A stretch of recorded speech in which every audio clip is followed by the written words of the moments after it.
Hey everyone, welcome to another edition of Cubs on Tap. I'm your host, Cody. You can follow me on Twitter at Cody on Tap. And I'm joined today with my good friends Juice on Tap, and Joey Ricotta at the right 326 on Twitter. Fellas, nothing's been going on. Nothing at all. There's nothing to talk about here. Yeah. Well, obviously there's nothing to talk about here. Aliens? No. Fellas, Marcus Stroman. He's a Chicago Cub.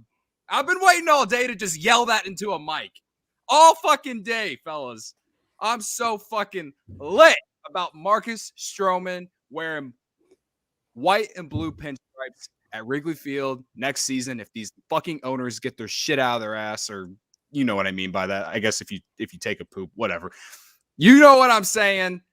Get their shit together. Have a season next year. We will get to watch Marcus Stroman probably opening day at Wrigley Field. I don't know if they open the season at Wrigley Field, but home opener, hopefully. Yeah, definitely, man. We both want to talk. Everyone wants to talk. This is a Stroman party, man. Let's just jump in. Yeah, man. Go ahead, Juice. No, man, it was really setting up to be a really sad winter, wasn't it? Like just to start the way it started, really slow building, winter, wasn't it? We got a little playback, huh? The way it started. That's not my phone. Oh man, that's wild. All right, go ahead again. Sorry. Yeah, no, we're off the rails already. It started real sad. You had Taylor Swift's Red album come out, and I was sitting there in my feels. I'm like, man, the Cubs aren't going to do anything. And if we want to go back to like an early Cubs on Tap, I did say that the Cubs would spend, and if they didn't, I would do the polar plunge.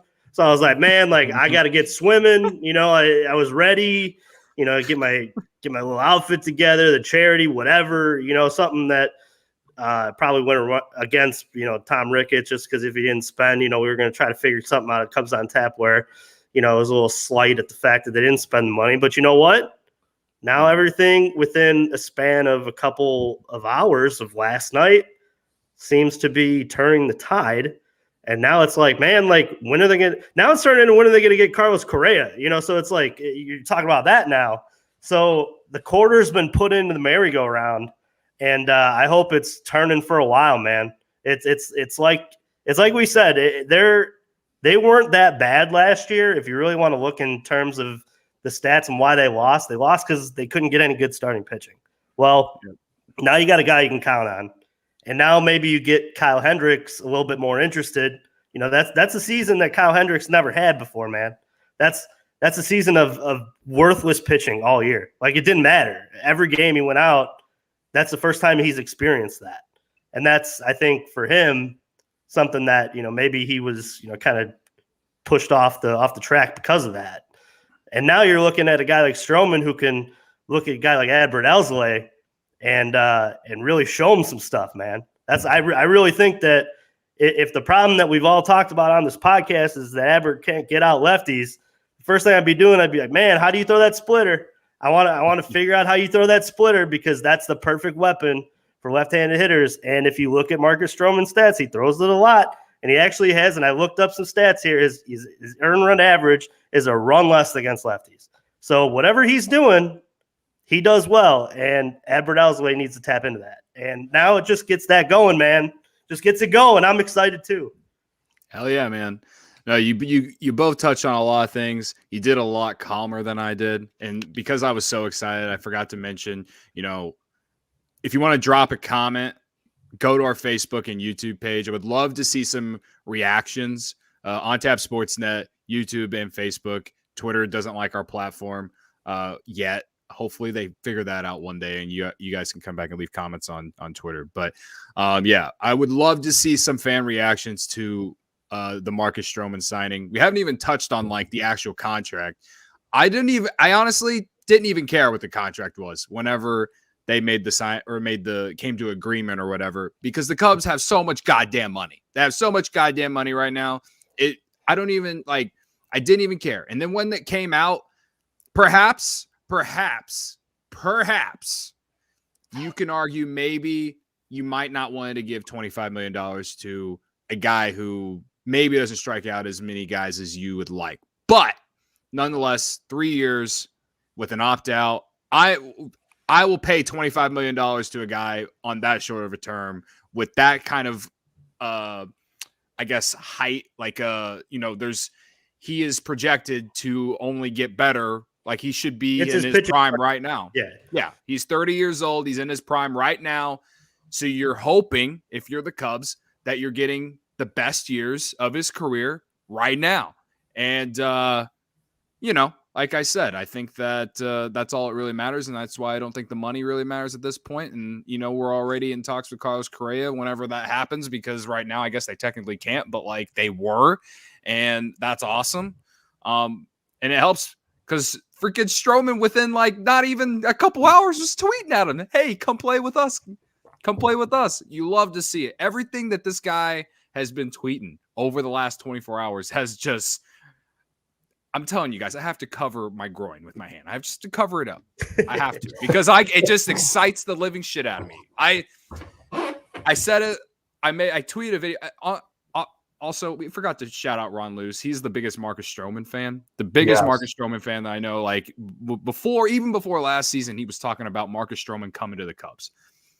But he tweeted a video today after he wrote an article for OnTap. You could check it out. Just hit the Cubs section on OnTapSportsNet.com. You'll find it. And then he quote tweeted and posted a video of, just his overall excitement about Stroman coming to the Cubs. Stroman quote tweeted it, said he's going to give Ron some tickets to some of his home starts next season, which is awesome. Ron, feel free to bring all three of us. That'd be great. But like, that's just that's an example of like what Stroman's been doing on social media with Cubs fans and stuff ever since the news broke. And I fucking love it, man. This, like, maybe it's because a lot of the old core, none of them are really that active on social media outside of Javi Baez, but like none of them were active like Stroman has been so far.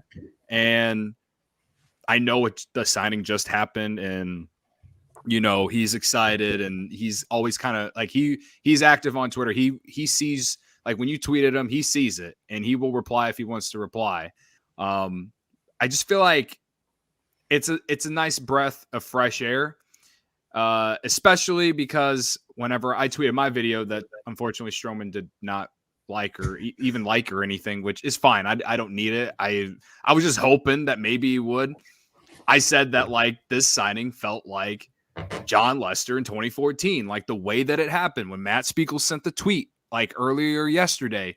And he's like, they're hot and heavy. And I was like, sensual baseball, baby, let's go. And like Matt Spiegel reeled me in, fellas. He reeled me in. And it was kind of like how I vaguely remember when the Cubs like signed John Lester, like when the news broke, like it was just like, refreshing Twitter. Like we haven't had that in like November since like at least for the Cubs making a major signing like that since like then. I feel like even when Yu Darvish signed with the Cubs, it was like in March of 2018 or whatever, like because of the long off season where no one did anything, you know what I mean? Like, and then the same thing happened in 2019 and the Cubs didn't sign anyone anyway, like that. And then in 2017, like go after the World Series, they didn't sign anyone major. So like this was like the first major ones, like if you don't count going into the World Series year, where like, especially with like where the Cubs are as an organization right now, where it just felt like very similar to when the Cubs signed John Lester. And, I said it was like the vibe from that. And yeah, it just has me so excited. And it's one thing I know Juice is always like, I feel like during the season, he was very much like, if we win, we win. And if we suck, we suck. And that's fine. And we'll rip the Band-Aid off. And as an optimistic Cubs fan as I am, I was like, we have to keep some of these guys, right? We have to keep them. And we didn't keep any of them because we've lost 11 straight games and we just sucked and it was just bad. and all of that shit. And, I was sad, but I feel like I got over it faster than a lot of fans did. But at the same time, from that moment, from the trade deadline to yesterday, yesterday was the happiest day as a Cubs fan that I was probably since the 100% capacity game. And that was only because I was there. Like the very first one in June when Rizzo had that 14 pitch at bat that he hit a homer. They were down like 5-1 in the Cardinals or some shit. Like it was a random game in June, but it was the first game after the pandemic that the entire place was packed. So that's what yesterday was to me. It was just like Cubs, like signing John Lester type vibe and just like having something to get excited about. Finally, something to just not sit on fucking Twitter and bitch about for fucking 8 hours a day. Like John Gray. Sorry, not you. I'm just saying. Everybody's bitching about John Gray. Right. It was like, I couldn't stand it. I'm sorry. I don't want to cut you off, but like, no, you're good. For the longest time, like everybody was obsessed with, and I remember Cody, you were one of the people that were like first. I remember you were like one of the first people that tossed his name out, from what I remember. And I thought it was it would be a good move, would be a great move. But like, if you could get Marcus Stroman, like you get Marcus Stroman, like, and not saying that you couldn't have done both, but like there was no reason for majority of Cubs Twitter to freak out over John Gray, which I understood everything with the qualifying offer and, them not offering it with the Rockies. So, it was actually a pretty solid move for the Rangers turned out to be, but like, it just, I don't know. You just get Marcus Stroman. Like this dude, he's improved. Go get the better pitcher. Get the better pitcher. Like, and it wasn't even like, I don't think it was an overpay at all. Like, I think, the contract that we saw from the short length of the deal for Max Scherzer, you look at that contract and you go, holy shit. And I'm not comparing the two. Like Max Scherzer is Max Scherzer and he's above and beyond. And like if you were to ask Marcus Stroman, he would say DeGrom is like the best pitcher on the planet. And I put Scherzer really close to him. So like I'm not comparing the two, but if you look at like the short-term contract, and how much AAV he got, like, or if you look at it AAV wise, Stroman, that's a huge difference, like from him to Scherzer. And there's a real, like, you can really say, like, I think Stroman is probably worth like 27 mil easy. If you look at Fangraphs, it basically says that, like, he's worth like 27 plus million a year. And like, I think, he's only improving. He had his best strikeout rate of his career this past season. His as low as his walk rate has ever been this past season. He consistently gives you 32 starts a year. For 5 seasons, he's given you 32 starts a year, at least. I mean, the dude just has so much fucking heart. Like you were talking about with the tweets and stuff. Like, dude is like engaging with all of Cubs Twitter. He is literally like reaching out to every fan, including the biggest of them all, probably, and Ron Luce, here at Cubs on Tap. Yeah. Like, it's cool to see, man. Like, we don't get to get excited enough. Like, everybody thought that the table was falling off a cliff with this Cubs team for a while. Like, they were looking at it like, oh, they got rid of everybody. There's nothing. They can't do anything. Like, people didn't realize, like, you know what that means? Like, there's money to be spent. And there are players coming through the system, and we just traded for a bunch of players. Like, this is sped up timeline. Right. I don't mean to cut you off, but I got to throw a Laps comment in there. He says on Facebook, the relationship between Stroman and the Cubs is now Facebook official after being hot and heavy. I love it. If it's Facebook official, it means something, fellas. You know that. That's been a thing for like 15 years now. Yeah, Cody, I love that you brought up the fact that like it was a 2015 John Lester-ish kind of, because I've made the argument in my group chats with my friends who are Cub fans that this one's more important than that one, because this one almost kind of cemented everybody's re-faith back in the Ricketts family and in that front office. Not only that, it kind of signals to the rest of the league and the free agents that are there, they want to win. They're not looking to tear everything down and build it back up. And you're almost getting in a chance where if anybody wants to talk about money for Stroman, the Cubs have such a low payroll that none of it really matters right now. Right. That dollar amount does not matter. Like, yeah, I didn't see, to be honest, yeah. I didn't see anyone complaining about the money, to be honest with you. I saw some people, and somebody was coming at me about it, but he's just kind of a jag, but I don't know. That's Twitter, brother. Overpays really only don't matter unless like you're up at the top of the payroll anyway, right? Like if you close. like and look at this, like I always look at everybody hates the Jason Hayward contract because the Cubs had spent so much like prior to that, and then that brought them like over the hump to where they were like, all right, this is our team.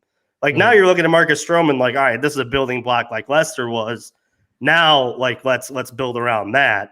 And I think that almost opens up more or less of some wiggle room for, players to come in, players come out. That's why they're able to be on Correa. I thought it was so important yesterday to have that come out because it was almost like the passing of the guard in a lot of ways for 24 hours because Javi Baez was always that electric guy that wore blue. And, he obviously announced he was signing with the Tigers. And it's like, all right, well, not only have we lost everybody now officially, the guy that, really brought some flair to your team isn't going to be on the roster anymore for sure. Yeah. And I think that the replacement of Stroman, like that's just like, man, you can almost argue you upgrade a little bit because like we said, he's so engaged with the fans and he is such of that, like he's got that personality. He's got that, that dog in the fight type that like we love to watch, you know what I mean? Yeah. And that was what people loved about John Lester. He wasn't as, vocal about it as Stro's going to be, but like this whole like pitching staff and the competition between it, like I'm excited to see like what he seeps into like Adbert Alzolay, who's, going to go in that second full season and like, hey, this is what you do, man. Like from somebody who's not like Jake Arrieta, who is on like 7 bum tires and, he can't relate to, you know what I mean? Like right. We talked all year about like the pitching staff working together, but we didn't even think like until I think we saw it didn't work that like maybe these guys just don't mesh either. I think the coolest thing about the 2016 team was that like John Lester and Lackey and like a lot of like Jason Hamill, like those guys got along because they had a very similar mindset. And Kyle Hendricks in a lot of ways was just along for the ride as a young kid. Now it's like Marcus Stroman and Kyle Hendricks can be, the yin yang of like, hey, I'm really outspoken and out there and fun. And Kyle's very, professor, like he's going to go about his craft. And I think that like for these young guys that are going to be coming up, your Caleb Killians, your, the guys Braylon that we've Marquez. Seen, your Braylon Marquez, your Steels, like they have different players to pick from now who are closer to, what they understand. And I think that that's huge for them too. Yeah. I have a question for you guys. Do you think I hedge my bets? Do you hedge your bets at all? I don't hedge my bets, but do you like? Oh, but do you think that I would? I think you kind of actually start you go to ride or die. Like let's just fucking go. Thank you. I only ask because so last night I tweeted, that I like never left, I was with Juice, like what he said, he's like the Ricketts were going to spend. I didn't say I was going to do the polar plunge, but I full on believe as soon as the trade deadline ended, and I was sad, and me and Ron did the Anthony Rizzo sad podcast where I probably showed more emotion and passion on this podcast than I ever have in my entire life in front of a microphone, whatever. I full on believed that the Ricketts were going to spend this offseason. And so after I was done being sad, which I said earlier that I feel like I probably got over being sad quicker than other people, because what's the point of being mad and sad for, I don't know, more than like a week? even when you lose Javi Baez, Chris Bryant, and Anthony Rizzo, I understand like just being sad in general that they're gone, but like quite literally being online sad all the time, bitching about Tom Ricketts, yelling about Jed Hoyer, blah, blah, blah, blah, blah.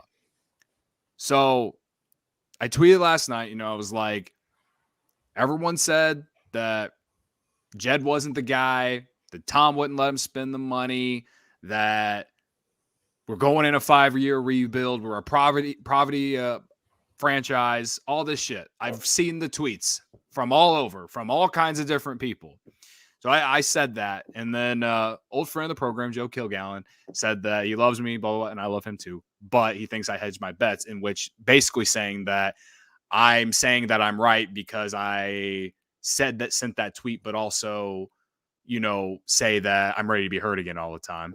And I'm that's why I asked, because I'm just like, I don't want people to think that I flip flop all the time, because I bitch about people flip flopping all the time. That's why I asked, because No, I don't think it's stupid as fuck, dude. I don't know why I hit on mute. I was trying to get out of it. So I would love to know why some people might think that, because I feel like Joey said, I feel like I'm ride or die, man. Like, yeah, again, I was sad and I was mad at the Ricketts. I'm even after yesterday, I'm still mad at the Ricketts, because all along they should have extended Baez, Bryant, and Rizzo years before this past season. He should have let Jed and Theo do it, and he didn't do it, or he didn't let them spend the money to do it. Like, there's plenty of reasons to be mad at Tom Ricketts, but to sit online for the last 4 months and just continuously bitch and moan and think negatively about the franchise in general, the organization, an organization that went 108 years without winning a World Series, and that built a fan base that lived and died by the "there's always next year" mantra, and that we always believe no matter what, and having faith.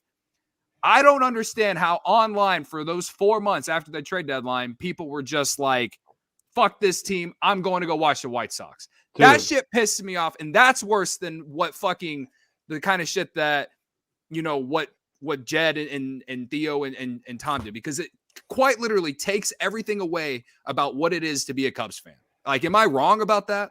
No, I think the hardest part for guys as us, who we don't sit in the meetings and we don't sit in the negotiations, is to understand what happens behind closed doors. And I think if you want to look back at what happened, and I'm not going to sit here and say that everything I've said on this podcast is right, but I said this a long time ago, that player interests and player wants change when you win a World Series. And you can't pay 5 Chris Bryant-like contracts. It just doesn't happen.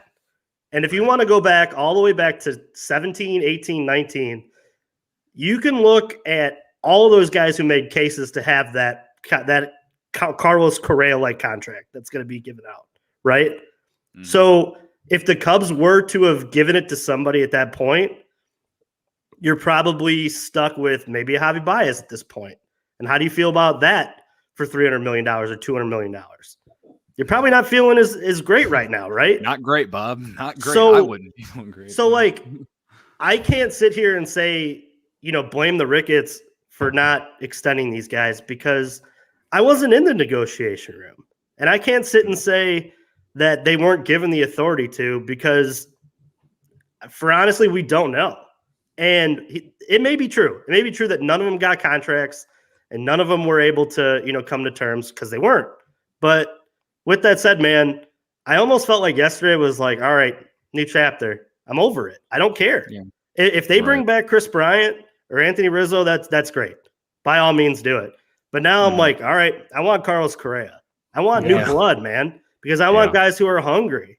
Right. And it's clear that over the case of, the 4 seasons after 2016, it just didn't work. So it clearly, the lineup was too hit or miss. They tried to, pencil the pitching together in some years, and they made the runs, man. They had 2 great chances, and I'll go to my grave saying that they would have won it in 2017 if it weren't for a rain delay prior to Game 4 of the National Series. I talk about this over and over and over again, and nobody else talks about it but me. But we don't talk about it as much as we should. You're right. No, but it's true, because if they go into that Dodgers series, they have a way better chance of winning that series opposed to that crazy Game 5 they had to win. That's just my opinion. So looking at it all now in hindsight, with Marcus Stroman in your back pocket, it's clear that us as Cub fans need to just understand We don't know. And it's not always the fault of the billionaire who owns the team, as well as it's sometimes the fault of the player that doesn't accept the contract or the player that wants. Javi Baez. Yes. So at the end of the day, be happy to the fact that yesterday they should have, reinvitalized you to go spend money for their team. They really should have. And it'll really hammer it home if they bring home Carlos Correa or are able to bring home another arm for that rotation. Whatever they're going to do, I know they're not done, because that's not – you don't just go get Marcus Stroman and call it a day. So yesterday was huge. I think it was absolutely huge for the Cubs. Yeah. Joey, you got any thoughts to like what Juice and I just said? Yeah, I mean, you both are making really good points here, and I love everything that I'm listening to. But I honestly, Juice, like to your point too, like I had to tally one to Jed the other day. Like I wrote an article the other day about Javi Baez heading to Detroit, and did the Cubs make the right decision? Because I looked at that, and the report from Buster Olney a while back was that Javi was offered more money. We don't know what the exact length of the contract was, I don't think, but he was offered at least more money from the Cubs ahead of the 2020 season. So at least that's the report. And I mean, I had to tally one to Jed because he offered him the contract and he denied it. And now look what Baez has. He had 140 for 6 years, and maybe he got more AAV with this one. Who knows? Because we don't know how many years that was. But I will say, like, I guess that was Theo and Jed back then. It wasn't just Jed. But, still, I got to give him credit for that. And also I give, Jed credit on this too. The fact that a lot of people thought that they weren't going to spend money like you guys were talking about. But it's like you have so much money and people know that you have money and it's being talked about on social media all the time. Like, we matter. I don't care. It's not us, like necessarily, not me, not you, not Juice, or not Juice, not Cody, whatever. But we matter as the fans, like, because we talk about it a lot. People know now that the Cubs have money. If you don't spend this money, you're going to be really like held to the fire, especially for a team that like a big market team like the Cubs.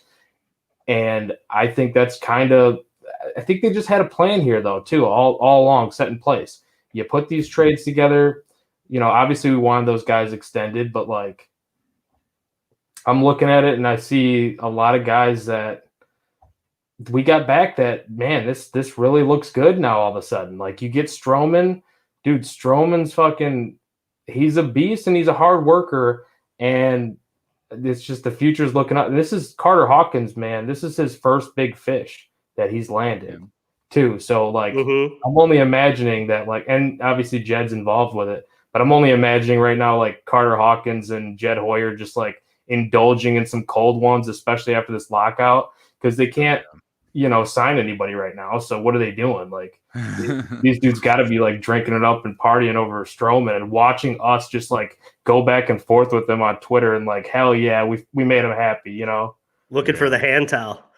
Yeah, I was saying the Jed Hoyer Twitter account. I wonder if he's sent any likes lately. Getting any all hate right, well, right now. Well, dude, the other thing too, like just to end it, the thing that I think makes me the most pissed off is when people say that, well, they know Wrigley's going to be filled no matter what. Yeah, well, they make more money if they make the playoffs, idiots. Like at the end of the day, like ownership wants to win. There's playoff bonuses. There's extra playoff revenue.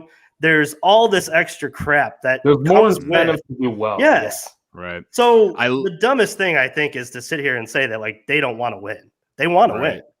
I love Alap's comment here because it's something that I think about all the time. He says, Jed replenished the farm system with the trades and seems to be out here spending. During 2016 through 2020 timeframe, almost all the talent was on the ML roster, Major League roster. Future and current both in good hands. And he's absolutely right. And it's credit to not only Jed, but also Theo, because people talk about how Theo couldn't develop pitching, and yeah, maybe he didn't develop. He wasn't able to get any pitching to be available right away. But we're going to see Justin Steele next year. Theo Epstein drafted him. They had a couple other guys that came up from the minor leagues last year that Theo also drafted. And like, then you add in what Jed did at the deadline. getting Caleb Killian, getting the other position player prospects as well. And then you got Braylon Marquez, who, according to all the reports, is healthy and is going to be at spring training. We're probably not going to see him. We're probably not going to see him opening day, but maybe those mid-season. two are close, though. Those two are close. Right. And then, you got a few other arms like that are probably going to be in the bullpen that are in AAA right now. I know Ethan Roberts is a popular name. Brennan Little. Just give me a whole fucking list. I'll just knock them out for you, man. Like, so Alab is right. Like, we got guys in the minors. We got money to spend. You just got Stroman. We're sitting here dreaming about getting Carlos Correa. And then I know the Cubs were bad, but you still got fucking Frank the Tank, the legend who won Rookie of the Month consecutive months last season. You got Patrick Wisdom playing solid defense for you at third. Ian Happ, hopefully, maybe he finally figures it the fuck out. Brennan Davis is going to be on the team next year at some point if they figure this fucking CBA out and they they fix the whole manipulation of service time. I'm all for him to be on the opening day roster because the guy played 3 freaking levels last year. What else do you need to see down there? Right. And then, I don't know, Jason Hayward, whatever. You know what I mean? But, like, they're going to do more. And Wade Miley, I never thought Wade Miley was that great, but when you got a 6 WAR according to Baseball Reference, maybe I'm just a dumbass. I don't know. And then I love Michael Hermasillo coming back. I love his vibe, everything. I believe he truly has never been given a chance. So I like him. I like that signing. And then getting Yan Gomes and who was the Clint other Frazier. one? Clint Frazier. I think they're very solid role additions as well. We still got so much more to do, and I really, no matter what, unless we get Correa and like even another big piece, I guess I might talk myself into World Series next year, but I don't think anyone is talking World Series next year, like realistically. But 2023, man, I will get myself up for 2023 and just having fun next year and like being in the division race and perhaps maybe just shitting on the Cardinals all the time and ruining Yachty's fucking like fraud ass fucking retirement tour. Like, I'm all for that. Like, sign me up for 162 games of that because I just like, we fucking deserve it, man. Like that, those 2 months after the trade deadline were absolutely brutal. And then the postseason, having to see all these guys have these huge moments with other teams, as much as happy as I was for them to have good moments, it was also like heart crushing at the same time. Like, we fucking deserve something to be happy about. And today we can do that. And we can, like, quite literally, realistically dream on having a competitive team, not just next year, but even beyond that. So, holy fuck. I just ranted Cody, about a whole bunch of shit. the Braves won the World Series this year. I know. It's like, wild. Anybody can win it. Right? What do we say on this podcast? You get in, you spin the wheel, you see where the cards lie. And at the end of it, some idiot team maybe wins. Hey, for how good the Dodgers were for how many straight years, how many have they won? They've won one. Right. I mean, baseball's stupid. Baseball's really stupid. That's why we love it. So we sit here and 90% of the shit we say is so wrong. But that 10%, man, we're holding on to our 10% that we're good at. But no, man, I think if you're a Cub fan, like, enough with the negativity. Flip that page, man. Like, it's over. Yeah. All the old 2016 vibes, yeah, man, they were fun.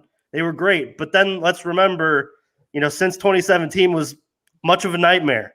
It really was. There were some good years sprinkled in there, but much of a nightmare. Now, get up for the new group. Get excited.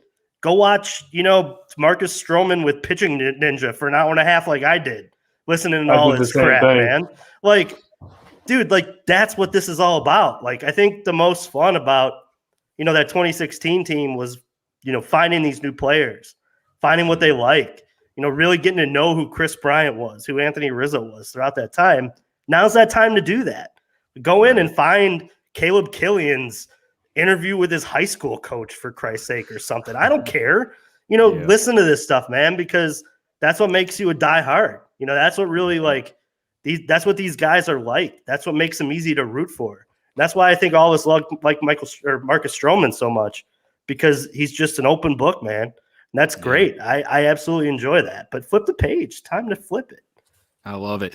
Ryan Baker, thanks for joining the comments, man. He says the one thing I'll miss on Twitter has been how active Stro was on Twitter with all fan bases, which he really was. I mean, there's an old tweet out there of him celebrating Cardinals fans, and oh, buddy, do I want it framed and put on my bedside? That was amazing. Yeah. So stoked he's here, and we get to appreciate Stro and what he will bring and mean to the Cubs. Absolutely, man. Absolutely. All I can think about is not only the white and blue pinstripes, but feed me, Friday, 1:20, City Connects, Stroman in the tall socks with the flat bill, with a chain, and let's go to war. Like just, oh my God, that is a vibe. Like I will take days off of work to go watch that. Absolutely. The Cubs will take my money every time. If he pitches on a Friday at 1:20 and we're wearing the City Connects and he's wearing tall socks and he's on the pitching mound, sign me up, baby. I'm take my money, Tom. Take my money. I think we're all there, right? I mean, yeah. I even said too, I'd pass out extra tickets or jerseys if they signed them. So I mean, I'm in debt. You know, I don't have to do the polar plunge, but now I'm a couple grand out of MLB jerseys. Probably paid for at least the start or two at this point. But yeah, man, no, I agree with it, buddy. I think it's interesting to now like imagine what the future looks like, right? And that's something exciting. For sure. I love your turning the page metaphor, because it is like we can, like, I still think there's a good chance maybe Kyle Schwarber. I think Kyle Schwarber has the best chance of coming back to the Cubs, and it actually would make sense because he had a stellar 2021 season. Chris Bryant, maybe. I know the Cubs weren't really in talks with him, but neither were they with Schwarber. I mean, he's the best fit. Right. But the Cubs need a power left-handed bat, right? So, you know, I like, the thing is like there was like one small report, I think it was from MLB Trade Rumors, like a week ago, that said that Stroman, like the Cubs were interested in Stroman, but like there was no major, like no Ken Rosenthal, no John Heyman, no Boob Nightingale, like none of those guys on talking about the Cubs and Stroman. So I feel like when this whole lockout is out or done, like who knows, maybe like we'll just like the Cubs will just slide in and shock the world some more. Like, I love the way that like no one really knew. And that, I mean, it wasn't good scrolling Cubs Twitter seeing everyone bitch, but like, you know what I mean? Like, the Cubs were just doing their due diligence and like not letting rumors and rumors get out there. So I don't know how they did it, but I mean, I'll take it, you know, but I guess that, to me, that's something to watch out for when this whole thing is over and they finish the offseason, you know? Yeah, the smartest. Oh, go ahead, Cody or Joey. We're fucking up everybody's name tonight. No, I was just gonna say, it sounded like it all happened very fast with Stroman.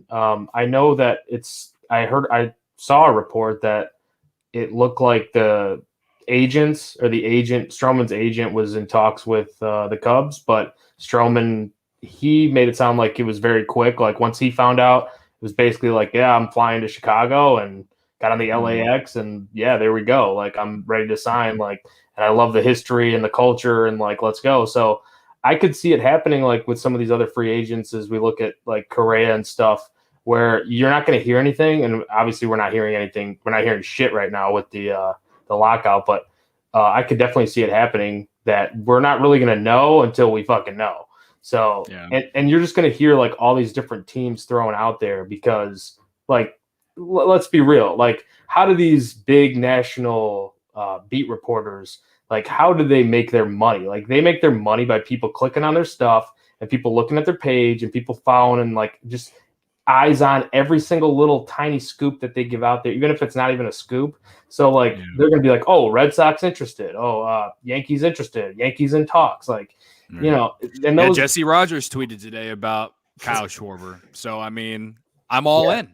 He reeled me in, guys. He reeled me in. and I would love to see like those guys come back, you know, like any of those, like if it's Schwarber, if it's Bryant, and like, and a part of me is also like on the Juice side, what he was talking about earlier, like flip the page. Like there's so many other guys. I would really like, my number one target that I really want to see, and I think we're kind of all on the same page here, is I want to see Correa. Like, that just makes the most sense. And I don't care about the cheating scandal. I don't care about all that stuff. Like, that's so much far in the past. There's people still bringing that up. I mean, it was a team issue, number one. It wasn't just a Correa thing. It was the Astros. Like, it was the entire organization that was doing it. So, and the one thing that I did like about Correa, I think I might have tweeted this, or maybe I typed it out and then saved it as a draft, or I just closed it because I didn't want to get ratioed. I don't know. But maybe we'll get ratioed now. I like that Correa, like when that whole thing happened, like remember how he was the most outspoken about it? Like he was always sticking up for his teammates. Like he went to war for Jose Altuve. He absolutely did. And like everyone like hated him then because of the whole scandal and everything. But when you look at it, like glass half full, I guess, or just like looking at him as like a teammate or a person, I guess. Like you gotta love that, like him sticking up for his teammates and stuff like that. That's a great point. Yeah, like I feel like that's something that you have to like take into account when you're the Cubs and you're looking at that situation. Like he's obviously a great player, and he would provide if from a baseball standpoint, he would provide not only a bridge, but when Ed Howard comes up, or Preciado, or who's the other one? Christian Hernandez comes up in, I don't know. That's a while away. Right. 3 or 4 years, whatever. Ed Howard's probably the one most likely to come first. So 2 or 3 years, I feel like, for him. By then he will provide as a really good veteran leader to help him adjust to the game. And one of the great things about the Bryants and the Rizzos and like Baez, and I guess you can throw in Addison Russell because he helped win the World Series, and Schwarber, like those guys didn't have any of that. Like they had Lester, and they had David Ross and John Lackey and, Jason Hamill and a few other like veterans. But like outside of Lester, out of that bunch I just said, like a lot of them were just like vets, like just solid vets. Correa will be the best player on the Cubs when a guy like Ed Howard arrives, and he will be respected by a guy like Ed Howard, and he will take into I feel like it would only be nothing but good things for the development of him as a major league player. Again, that's way down the line, and we don't even have Correa, but it's just fun to think about. And that goes back to the last comment that I read earlier about how the minor league system and the major league roster is seemingly better now in terms of just like how it's forming and how it should look long term. And if you got veterans like Correa and Stroman, and then whoever else, like they would only help your young guys coming up as far as development and learning how to be a major leaguer and all that shit. I'm really curious to see what the deal and parameters for Carlos Correa are. Are they a long-term 6-year deal? Or is he the type of guy who high AVV, I can get out in 3 years and, get another payday? That's a possible look too. And if that's the case, and the Cubs are able to do yet another kind of Stroman deal like that, where, the years are high, but I mean, the 3-year deal or the 4-year deal that you have now bridges you to all those shortstop prospects that you mentioned. Maybe that's an opportunity as well that, maybe on the back half you're paying him again, but you're also giving him the chance to, go out in free agency again and kind of, see if he can get paid. If you really think that a guy like Ed Howard or, Christian Hernandez, when he's coming up, is going to be, the guy, and that's the awesome position that the Cubs are kind of in, because like you said, they have the minor leagues working and they have money to spend at the major league level. So it's like the possibilities are endless, the combinations, and, it's almost having, when you go into, 5 guys and it's got that ultimate Coke machine and it's got like all those different flavors. Like that's the Cubs right now, man. We could just sit and play with like 7 different, ginger ale Seagrams, You got the cherry, vanilla, whatever. That's exactly what Jed has in his hands. And if you're an opposing GM and you're looking at those guys like, man, what are they doing over there? Mm. And he's keeping, like we said, everything underneath wraps like that. Like, that's a huge advantage to not know when they don't know what you're looking at or who you're in on. That's just such an advantage for the team. And I think that they got a really smart group over there, like we've kind of talked about. And like we said, turn the page, get on board, because all the bitching that everybody's done for the last, 6 months, 8 months, spending money the year before and the year before that. Hey, it's over. Shut up. Get back on board and to support the team and be a good fan like you should. Because it got really, really, pissy for me to sit and watch it. Yeah, some of these guys I look at who run big shows, and I go, how do you keep up being so negative? How are you able? People, some people force it down people, and I can't stand that. And and they lead these people down these roads, and that's what drives me nuts. Like, I can be negative online. There's nothing. I'm not saying I can't. I definitely can. But most of the time, I'm just halfway fucking around, and I hope people know that. But people with like some of these big accounts, though, they put some stuff out there that it's like, damn, you are leading these people down a dark, dark alley, and you don't even realize how much they take this shit to heart like we do.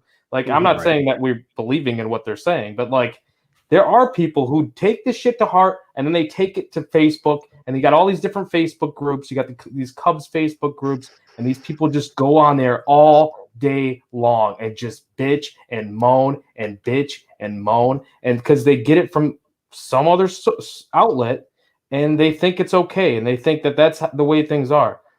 They're kind of misleaded, because like every sign was pointing towards spending smartly, but also getting their guy. Like you guys just said, this is a smart organization when it comes down to it, and there's a reason why they didn't do certain things that looks like a horrible decision. Like, it looks like, oh, how could you not bring this guy back? It's Javi Baez. How could you not bring Chris Bryant back? It's Chris Bryant. How could you not bring Anthony Rizzo back? It's Anthony Rizzo. Like, do you know what these guys did for the organization? Yeah, of course. Like, we know. Like, nobody can not appreciate that. You have to appreciate that. You have to love that if you're a Cubs fan. If you're a real Cubs fan, you love that. But you also have to understand that there's a direction that this organization chose and is going down. And is it right? Is it wrong? We won't know until we know. But like, you just have to kind of trust the process. And I thought it was really interesting what you said, Juice, about we don't know what the AAV is going to be with Correa, like, or what how many years he's going to want. We don't know, and I'm interested in that as well. I thought for sure Stroman was going to want like 5-year deal at least, 6 years, and I was like, okay, I'm fine with like. Oddly enough, I thought maybe 6-year deal, 140. Like, that sounds like Javi Baez right there, right? So essentially the John Lester contract too. Yeah, definitely. Yeah. And if you want to put I'd be okay with that. Like, that would have been fine with me. Like, it sounds crazy, but like, I think he's worth that. And I mean, he only wanted 3 years ago. You got the opt out, whatever. Like, fine by me. Like, I'm just so for this right now. I mean, we needed this information. We needed this news. Like, this is like, you can look at, like, we were talking about the prospects. We got the AFL heroes coming up, like, potentially soon. Nelson Velasquez too, like, just raking. I mean, there's a lot to be positive about. And if you choose to be negative, you will take yourself down a road that you don't want to go down and you can't get out of sometimes. Like, until it's like, oh, wow, this team's in first place. Like, maybe I should wake the fuck up. Well, okay. Well, it's nice to see you here, but we've been here. There's just a lot of what you just said, Joey, that just like so many thoughts just entered my head when it came to like, you're talking about like the big accounts that are just like spewing off these conspiracy theories or talking about how we have the most expensive tickets in baseball and this and that and all of that. And I promise you, I don't think Tom Ricketts is fucking perfect. Again, I said this on the fucking shout out to the Dingers podcast. They had me on their show a couple days ago. I said this on their podcast. I was like, Tom, he is I don't want to say he's there's no reason that you can say that he is the reason for all of everything that happened. And there's some people that just don't want to believe that. And it's like talking to a wall to some of those people, man. Like, and you try, there were times during that shitty last 2 months where, like, when Michael Hermasillo hit that homer in Cincinnati, like, I was fucking hyped, dude. That guy was raking in AAA, and like he was, like he wasn't like a lifetime minor leaguer. He's only 26, but like he hadn't been given a chance, and like I was just so happy for him. And there's people on Cubs Twitter just still continuously bitching about fucking the whole Bryant Rizzo Baez and not paying anyone thing. And it's just like, can we move on? Like, can we take a break from this? Like, we don't have to forget that it happened. We can always have it in the back of our head. But there's like that's the point that I've been trying to make to people, is that like it just seemed like so many people wanted to jump ship, especially because the White Sox were good, and White Sox who, outside of signing a closer, I'm just gonna say this right now, and I don't want to cut you off. My dad was even saying that, like in August, and like my dad's older, like I love my dad. And like he's a Cubs fan, like I know he's a Cubs fan, but like he was even saying something about like maybe I should just cheer for the White Sox, like in August. And I'm like, no, I don't give a fuck. Like, we're not cheering for the White Sox. I told those people to go. Everyone knows, and everyone knows. I'm not. I said go. Right. You want to go? Like go ahead. At that point, don't come back, right? Nope. But don't I'll come remember. Back. Yeah. Well, and everyone knows I'm not like a Sox hater. I know on Crosstown on tap, like Tony is making it his mission to make me like a Sox like to loathe the White Sox. I'm just never going to, for my own personal reasons. Too, for what it's worth, like I don't know what it is. That's their thing. That's literally their thing. But with that being said, though, like that doesn't mean I'm gonna root for them. Like they're the other team in the city. Like I just like if they're good and the Cubs suck, like. It just sucks for me. That's it. But I'm not like they just have never been like a team that I'm like, they just don't rub me the wrong way like St. Louis does. And I know how Juice feels about that. So I don't want to talk about the White Sox anymore. But that's my example of like what they're things squirming right now. Right. By the way. That's the things that people were talking about the last 4 months with the end of the season, and then even going in the offseason, these last 72 hours before the Stroman signing, everyone talking about how the Cubs weren't doing anything. Well, the White Sox didn't do anything either.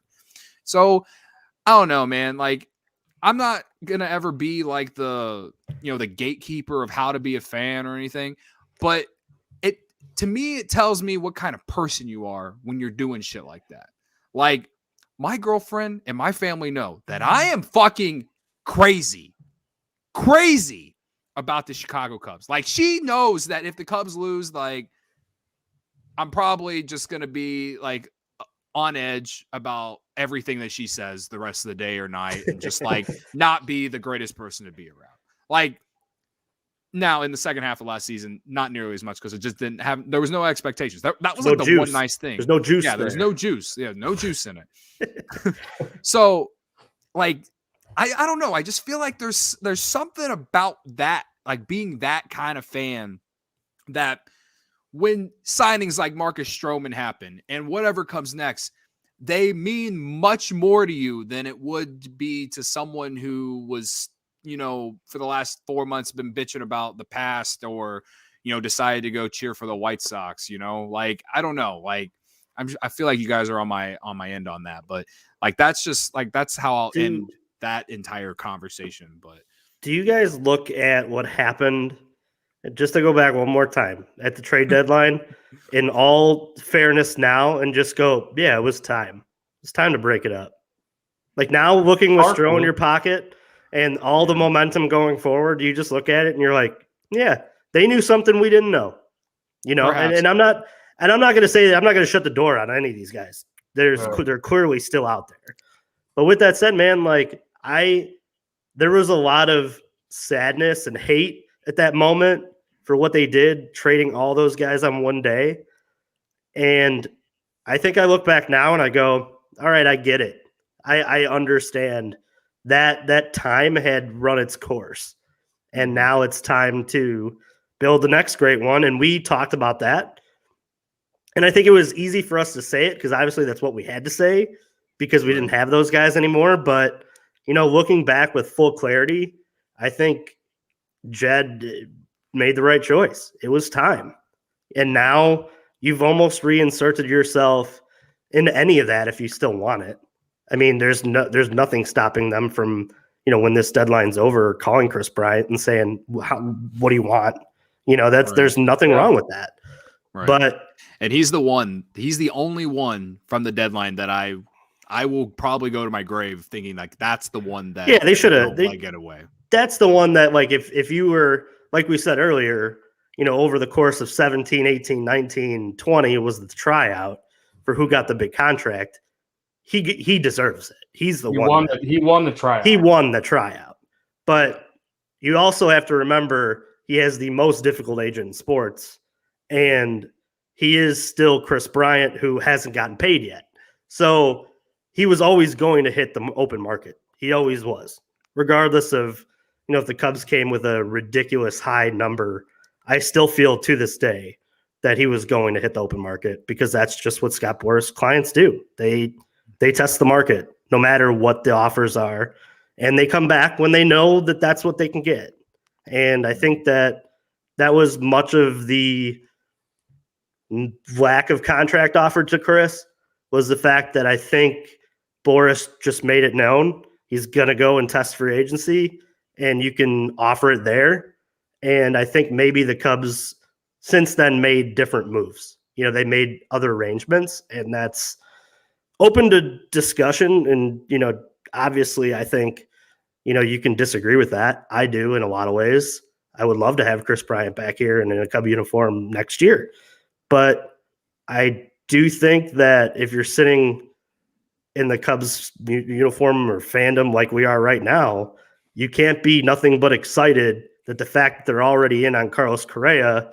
And if they do pull that off, I love Chris Bryant to death, but Carlos Correa seems to be the guy that I would want for the future opposed to Chris Bryant if you're making me choose.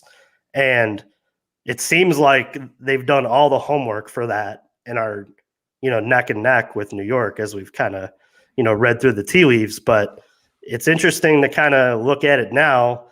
How are Cub fans going to feel if they do land Correa and they did that with Stroman and now everybody's jumping back on board? It's like, dude, like you're just throwing rocks at the same front office like 6 months ago. And now they've turned this all around and added, all this extra depth to the farm system. And you're still going to complain. And they didn't lie to you. They held up well in the market. That's what I have. I ultimately go back to the offer. At least one of the offers we know, right? At least one of the offers held up well in the market because we know that he signed. We know that Baez signed at this point. We know what he signed for. One of those offers held up well in the market. So what happens with the rest of these? And that's what Jed said, right? He said he thought they put together competitive offers that will hold up well in the market. Right. Riz isn't going to go. Riz isn't going to go until Freeman signs. And even I feel like that's even a great example. The Braves won the World Series. You think they would the next day they would have just offered him whatever he wanted for life? You think he's got a lifetime bag? Yeah, right. And they didn't. Mm-hmm. And I feel like that's telling of just the league today. That's not a Braves thing, bad ownership or bad front office thing. That's just Major League Baseball and the whatever, the CBA and contracts and whatever. I remember when the rumor about Riz coming out was 5 years, $70 million. And perhaps I probably thought that was too low, but I didn't think he deserved more than $100 million. I thought $100 million over maybe 4 or 5 years would have been fine. But then you watch him play in season, and even when he went to the Yankees, his numbers didn't change much, and his 2020 wasn't that great either. And he's past the age of 30. I feel like the 5 years, $70 million was justified by Jed. I don't think that Riz is going to get more. He's not going to get the Paul Goldschmidt contract that he wants. And when Freeman signs for what the last report was 5 years, 160, I don't think he's going to get that. I think he's going to get more.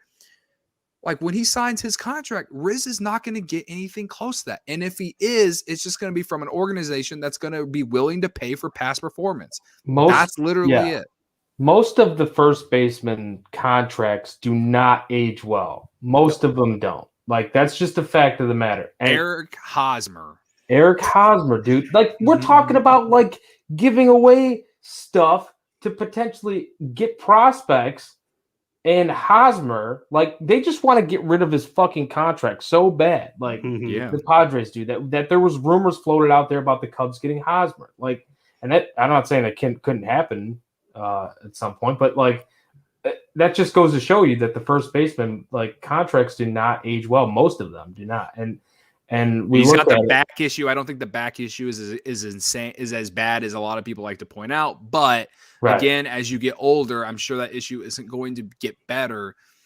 Like, there's this account on Twitter who has been living in my mentions utilities free. He's starting to live in my head rent free because he is annoying me so much, and I'm thinking about it right now.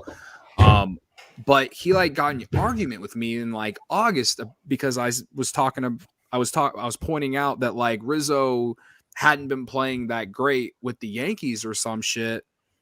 But then I was trying to say that I'd still like to have him back next year at a reasonable price. And then he was going off in this and saying that he was so bad in the postseason and that's why the Cubs shouldn't sign him.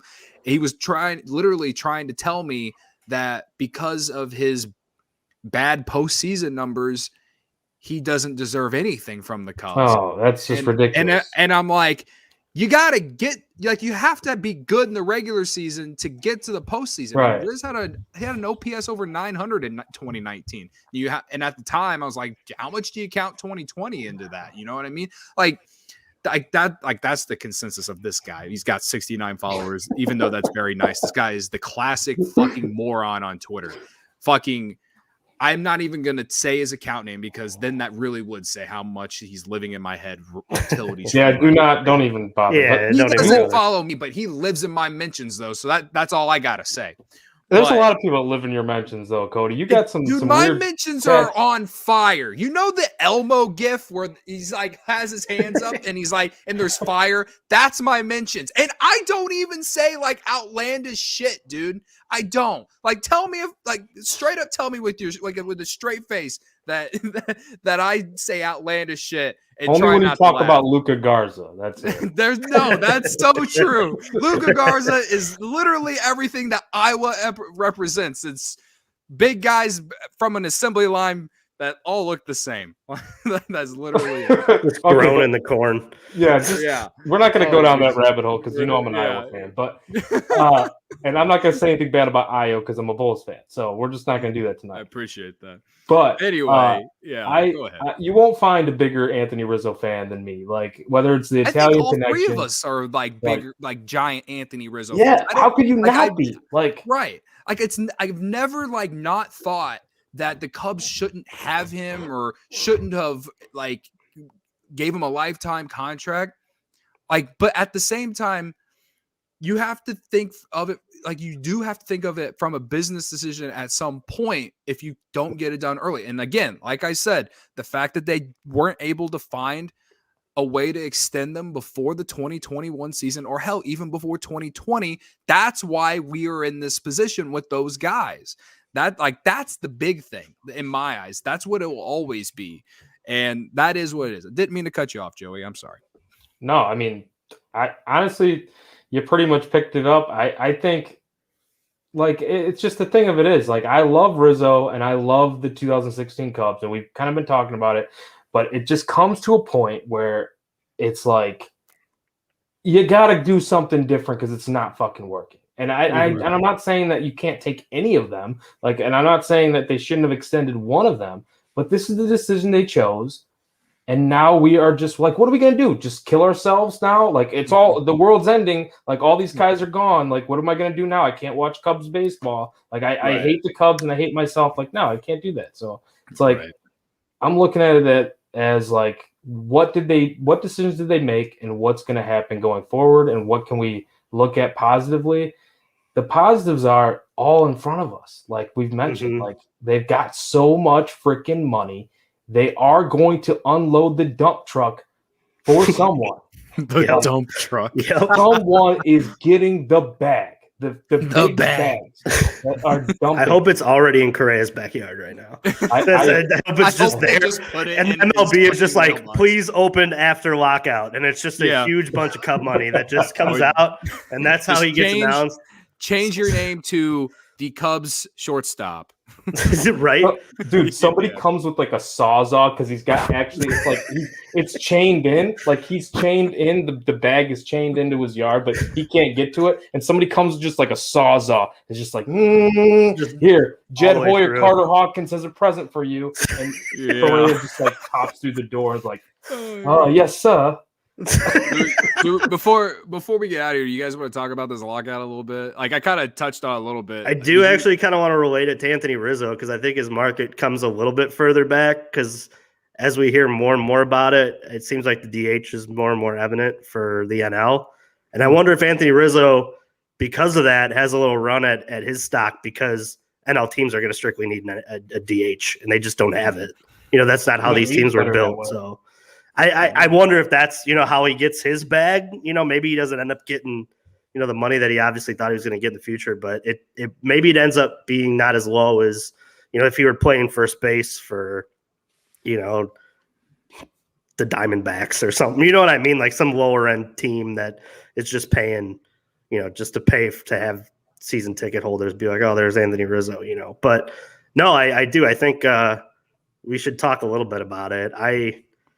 I will start off by saying that I think it's absolutely hilarious that the players have like cut their faces out of like their because the MLB did it. They cut their faces out of like their profile pictures or whatever. I don't know. Our good friend Dom Frederick, he posted a screen grab from the Cardinals website today. They left their promotions up. I guess you can get Nolan Arenado's bobblehead, but they changed his name to the Cardinals third baseman instead of leaving his name. And so Cardinals, honestly. Baseball's so petty with this shit. Yeah. Like the back and forth that Rob Manfred put out, dude. So petty. Fuck him. I hope he should go jump in Lake Michigan. I hope they both sides understand that baseball's dead if they don't fucking figure it out real soon. Like you can't go through a COVID lockout season and then go through half of a season of full attendance for some of these teams. Like they're already like trying to piece it together to get to, they gotta play. That you can't, there's no ifs, ands, or buts around it. They got to figure it out before spring training too, because who's to say that, some of these spring training sites are going to hold on forever either. There's a lot of money dunked into that I don't think people talk about either. I know the Cubs have their own, but not every baseball team has, the money that the Cubs do to, forego some of that loss. And let's be honest here, you can't go one of 3 seasons you can't have 1 in 3 seasons of playing spring training baseball there and be like, no, like, you know what I'm saying? And especially, tied it all in together to the Cubs too for their minor league system. Like, dude, you guys got to play, man. Like some of these guys have already lost years. Figure it out. Like I think that's the most frustrating thing is the fact that I think it's easy for both the owners and for the players to both make some, minor adjustments to their offers and meet in the middle. And everything would be perfect, but it's just a giant, big swinging dick contest between both of them. And I think that's what ends up being, the real frustrating part for us as fans, because if they just put their sides together, a lot of these rules make sense on both sides for both the players and for the owners. Like the whole 13-day,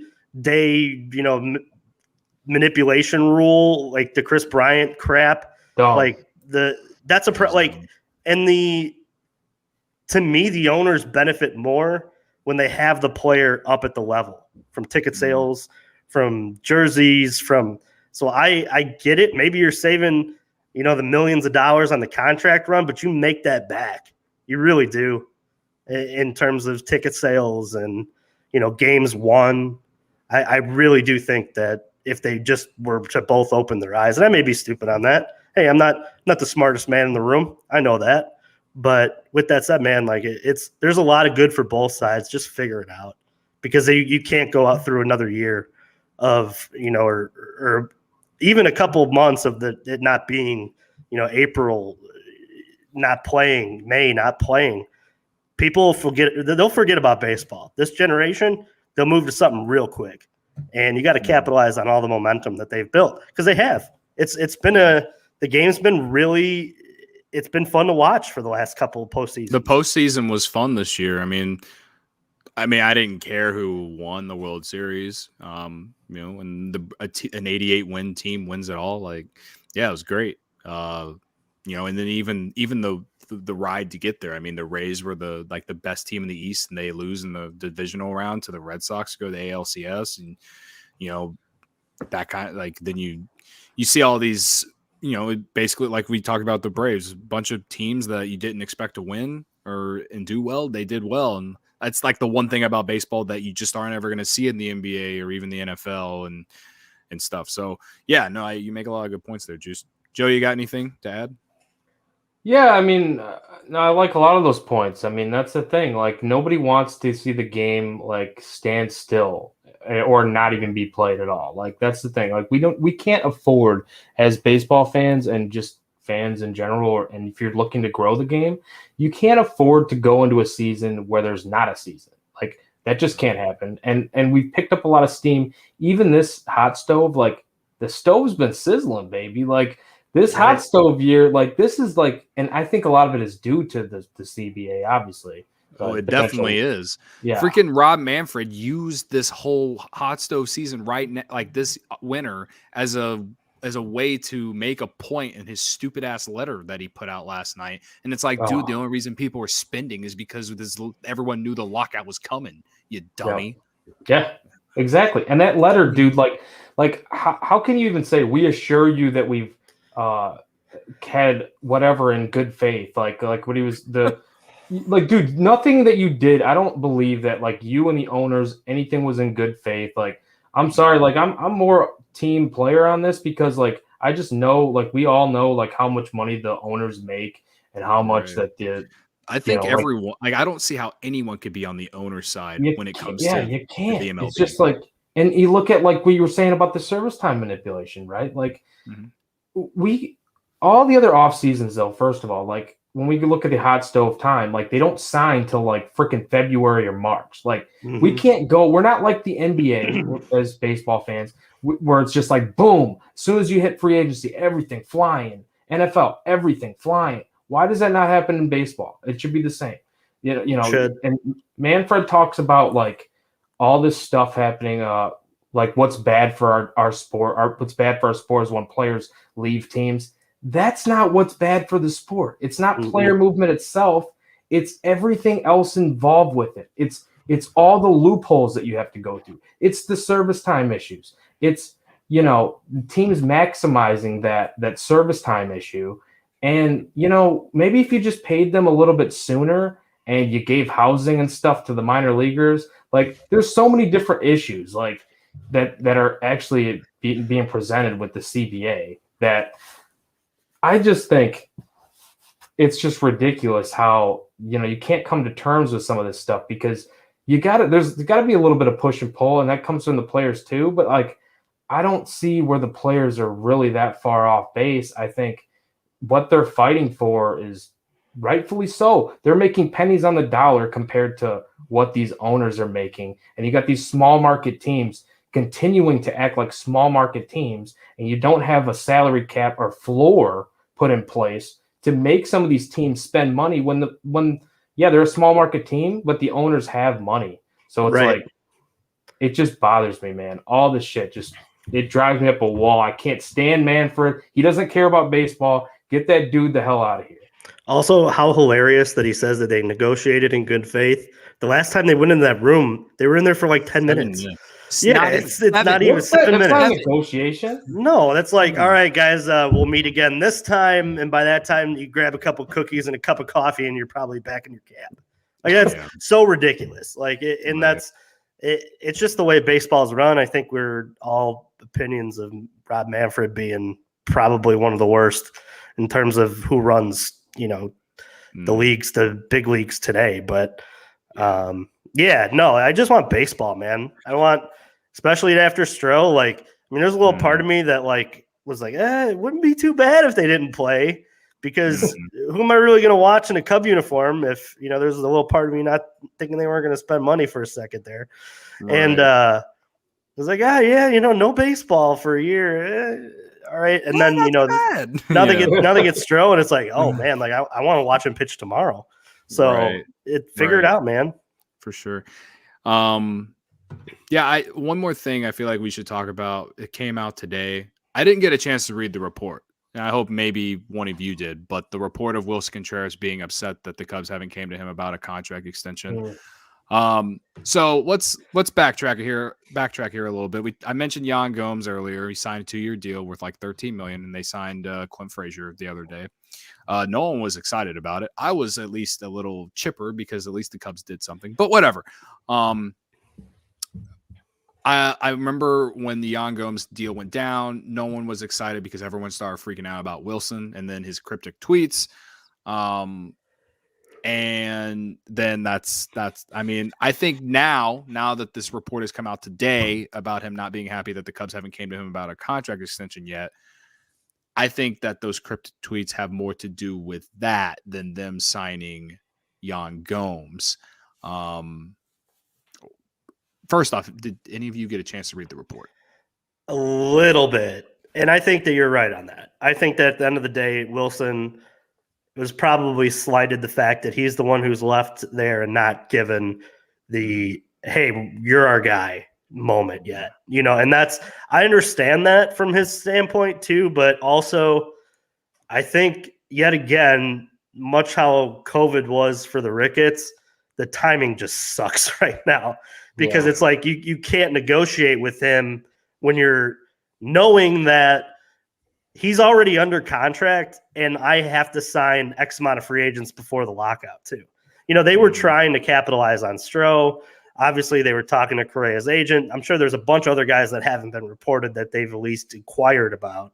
So I think the hardest part is just the timing of like, we wanted to give you this contract, but we also knew we had to fill our roster out somewhat before, the league kind of shut down, because it was clear that the league was going to shut down yesterday, months ago at that point. So I think the timing just kind of sucks.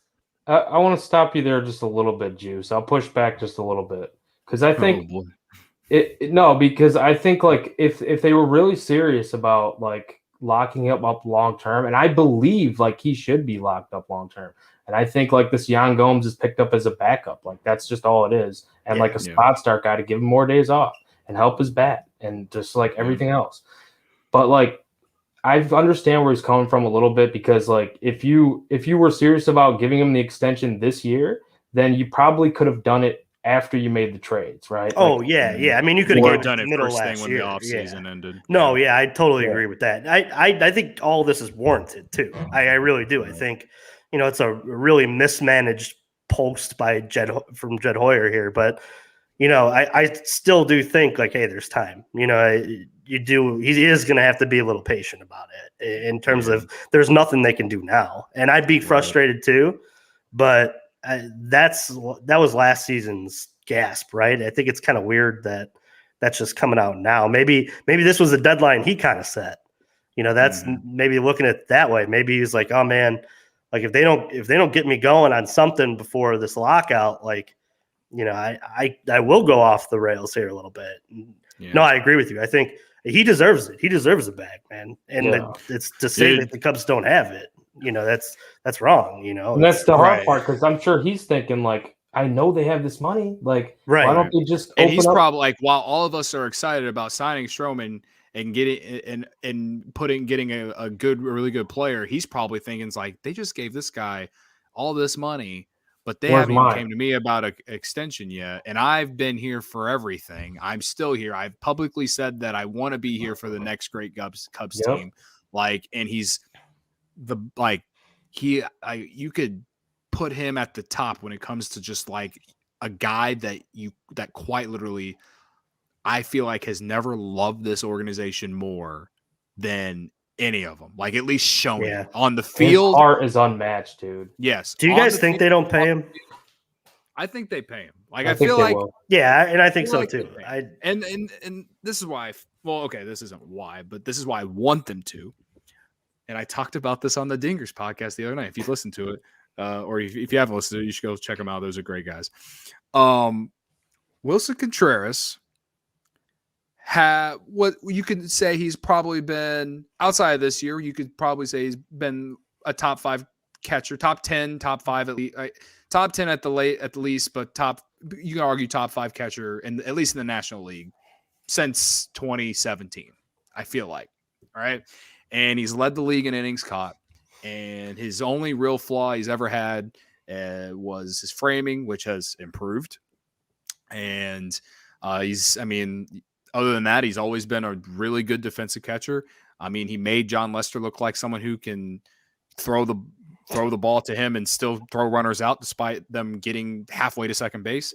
And then the offense is there. But we always noticed that his offense would drag at the end of the year because he would lead the league in innings caught, or because he's not getting enough rest, essentially because he's leading the league in innings caught. My thing, why I think they need to extend him is because when you look at everything that he does for the Cubs, if he can get the longevity, there is no goddamn doubt in my mind that this guy's going to be better than Yadier Molina by the end of his career. And I want him to be that for the Cubs. I want him to retire a Cub, and I can just shove it in every Cardinals fan's face that this guy was better than that overrated motherfucker who blocked me on Instagram. Yeah, he's pretty soft. That's definitely soft. Dude, and that's the thing. Like, this dude is fucking, like, he is better than Molina already, probably as a hitter. Like, yeah, Molina's had more seasons under his belt, but, like, you look at what Contreras brings on base wise and power wise, slugging wise, like, he's better than Molina. Molina hits for average, but like, what else does he do? He plays good defense. He calls a good game. He frames. He throws guys out. Whatever. Contreras has gotten better in that aspect as far as framing. He works well with pitchers. He knows how to call a game. He throws out runners. And with Ross, he's had his best seasons as a framer. Every year he's been with Ross, whether it's been as a player or as a coach. So like, you give this dude some more off days. This dude could really age well, put him at first base a little bit, DH him a little bit in the universal DH. Like, he's going to be better than Yadi Molina. There's no question about it. When they hang it all up, like, I would love to see them extend him. And, like, I just think there was a lack of communication here, too. Like, the Cubs shouldn't have called him. Before they even sign Gomes or it gets announced. Like, you call Contreras and you say, hey, dude, you're our starter. We're signing this dude to be your backup. Yeah, it looks like it's going to be a multi-year deal, but you got somebody cool to work with. Like, he's a veteran. He's been to 2 World Series. He's won 1. He played against the Cubs and won. It's going to be a good fit. Like, that, you just pick up the phone and talk to this man. Like, don't let him sit out there and be like, hey, that was the Cubs' failure, I think. I agree. Higher up failure on that end, I think. Yeah, I agree. I mean, obviously, like Juice said, there's nothing we can do until the lockout is over. So I think the first 2 things that the Cubs should have on their mind when the lockout is over is Carlos Correa and Wilson Contreras, and then getting a power lefty bat. And then clearing Yadi's spot right next to the steroid era at Cooperstown there. Yeah. Because remember we had that conversation. We said that maybe bring Sammy back would be the top perfect 3. but the perfect like transition from the actual Hall of Fame to this extra room that you're going to make for all the steroid guys is just to put Yadi right before it. Because that's if you're really going to have that trash in there, who really, I mean, let's be honest, I don't think he's a Hall of Famer. It's just me. I think he's just a tweener. Really do. Mm-hmm. He's going to get in because of longevity, though. I already know it, and it's ridiculous. It's fucking bullshit. He's the Frank Gore of fucking baseball. It's He's absolutely he's what Mark Burley is to the Hall of Fame. yeah, if you want to use a Sorry, baseball player, there you I go. like that too. I love Scott from Iowa's tweet or message only because he's always just like super positive. Willie gets his extension during spring training. Give the Cubs the ability to structure his deal after signing Brizzo. Hashtag book it. Hashtag 2022 World Series or bust. Hashtag I'm ready to hurt. I think that's a good way to end the show, guys. I think so too. Nothing else should be said after that. I'll see you later. No, I'm just kidding. Anyway, yeah, we made about 90 minutes. If you made it, if you're in the stream and you made it this far, thanks for sticking around. We're gonna put if you're listening to the podcast version, thanks for listening. It's the off season, so we feel like going a little bit longer. And obviously, there's a lot of good things to talk about. And obviously, I felt like this was a lot one of the more positive shows that we've done in some time because the Cubs finally made a move, and it's exciting. There's hope.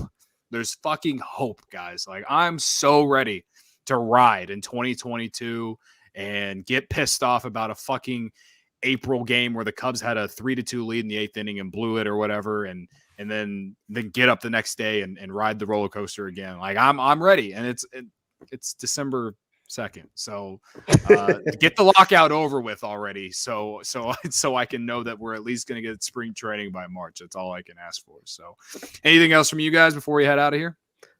Yeah, one more nod to Ronald Stroman Loose.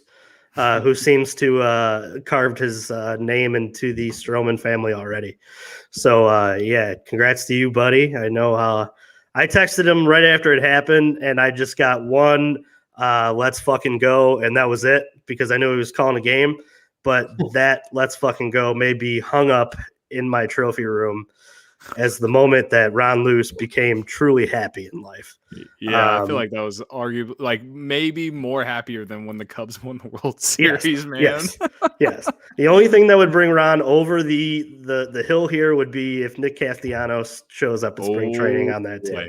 It would be, as Jed says, where's the hand towel? So that would be the moment. Joey, you got anything to add, man? Yeah, I mean, no, that's great, dude. Like I was talking to Ron a little bit before Bears on Tap last night, and he was just elated, and so was I, and we just went back and forth for a little bit. So I don't know, it was just awesome to see like the interaction with him and Stroman today. So that was really cool, and I mean, just all of his interactions. I love what's happening around Chicago right now, and I think there's a lot of people that are maybe they were on the fence with Stroman before the actual signing and before seeing what happened, like what's happened publicly and on social media. But now once they've heard his interview and they've seen him kind of go back and forth with fans, you've seen the guy that Stroman is and like what he stands for. And I think it's just growing on people, and it's cool to see. So I'm excited to see what Jed and what Carter do here moving forward. And yeah, man, this has been a great talk. I mean, what more could you ask for right now with this offseason? So for sure. Hell yeah. For sure, guys. Yeah, I'll just add that it was great to get back on here and do this because I was just so tired of talking about all the negative shit. So even though we somehow still sat or mentioned some of the negative people or bitched about the people bitching. So I guess we bitched. Means it's a good show. Means it's a good show. Whatever. So gotta get it all in there somehow. Gotta get some. Yeah, right. So, but with that said, since we're talking about Ron Luce, I'm gonna give you guys my best Ron Luce impression. I don't have the voice, but I want to invite everyone to visit ontapsportsnet.com to get all your Chicago sports needs. You can follow the podcast at Cubs on Tap, at Cubbies on Tap on Twitter and Instagram. If you guys aren't following us on Instagram, I don't know what you're fucking doing. We're trying to boost the content there. I've been posting memes over there lately. If you haven't seen the one I posted today about the first day of the lockout, then go check that out. I thought it was pretty funny. You can follow the rest of the team affiliated shows here at On Tap. Just head on over to On Tap Sportsnet, wherever, on literally any social media platform you can find us. So I'm Cody. Follow me on Twitter at Cody on Tap, and Juice at Juice on Tap, and Joey Ricotta at The Riot 326. Still don't understand your handle, man, but whatever. We'll be back soon. Maybe, I don't know. Yeah, maybe we'll be back in like a couple weeks if there's some news, or I know I got some guests in line. I just haven't been able to actually find a time to schedule them. So, Well, they got free time now. Yeah, we got plenty of free time. It's like borderline like pandemic, like quarantine, I guess, kind of feel, because like what is there to talk about? Because they ain't gonna be negotiating shit, and there ain't gonna be any games played. So yeah, I don't know, but we'll figure something out. But yeah, this was fun. Thank you, Jed, for giving us something to positively talk about. Guys, anything? I got nothing. So if not, go Cubs and fuck St. Louis, and Yadier Molina is the most overrated baseball player I have ever seen in my entire life.